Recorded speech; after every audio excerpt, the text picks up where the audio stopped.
ଦେଖନ୍ତୁ ଯଦି ଆପଣମାନଙ୍କୁ ଆଲୋଭେରା ଫୁଲ ମିଳିବ, ଇଏ ହେଉଛି ବହୁତ ଦାମିକିଆ ଜିନିଷ। ଆପଣ ସେଥିରୁ କ'ଣ କରିବେ, ଏମିତି 5ଟି ଫୁଲ ତୋଳିବେ। ଫୁଲ ତୋଳିଲା ପରେ ଆପଣଙ୍କ ଘରେ ଯେଉଁ ଠାକୁର ଥିବେ ସେଠି ନେବେ। ଗୋଟେ ପିତ୍ତଳ ଥାଳିରେ ଗୋଟେ ଲାଲ କପଡ଼ା ରଖିବେ, ତାପରେ ଫୁଲ 5ଟିକି ରଖିବେ।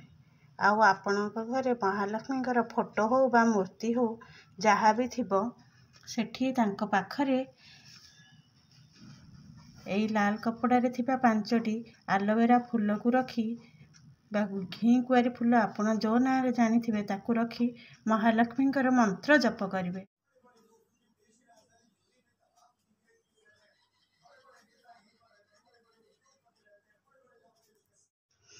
ଦେଖନ୍ତୁ, ଦୀପଟିଏ ଲଗେଇବେ ଆଉ ଶୁଦ୍ଧପୂତ ଭାବରେ ବସି ମହାଲକ୍ଷ୍ମୀଙ୍କ ଆଗରେ ମହାଲକ୍ଷ୍ମୀଙ୍କର ଗାୟତ୍ରୀ ମନ୍ତ୍ର ଗୋଟେ ଥର ପାଠ କରିବେ ଆଉ ମହାଲକ୍ଷ୍ମୀଙ୍କର ବୀଜ ମନ୍ତ୍ରକୁ 108 ଥର ଜପ କରିବେ।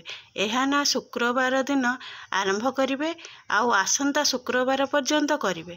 ଆସନ୍ତା ଶୁକ୍ରବାର ଦିନ ତାହାକୁ ଲାଲ କପଡ଼ାରେ ରଖିଥିବା ଫୁଲକୁ ବନ୍ଦ କରି ଆପଣଙ୍କ ଘରେ ଥିବା ତିଜୋରି ହେଉ ବା ମହାଲକ୍ଷ୍ମୀ ପେଢ଼ିରେ ତାକୁ ରଖିବେ। ଦେଖିବେ ଧନର କେବେ ବି କମ ହେବ ନାହିଁ ଆଉ ଲକ୍ଷ୍ମୀଙ୍କ ସାଙ୍ଗରେ ସୁଖ ଶାନ୍ତି ସବୁକିଛି ଆପଣଙ୍କ ଘରେ ରହିବ।